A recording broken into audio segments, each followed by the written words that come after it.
માંગરોળના વાંકલ ગામની ઘટના।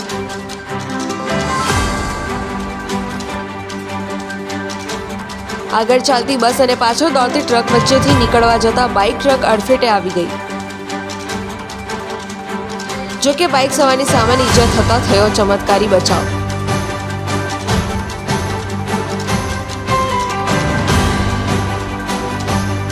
સ્થાનિકોએ ટ્રક નીચેથી બાઇકને ખેંચીને કાઢી।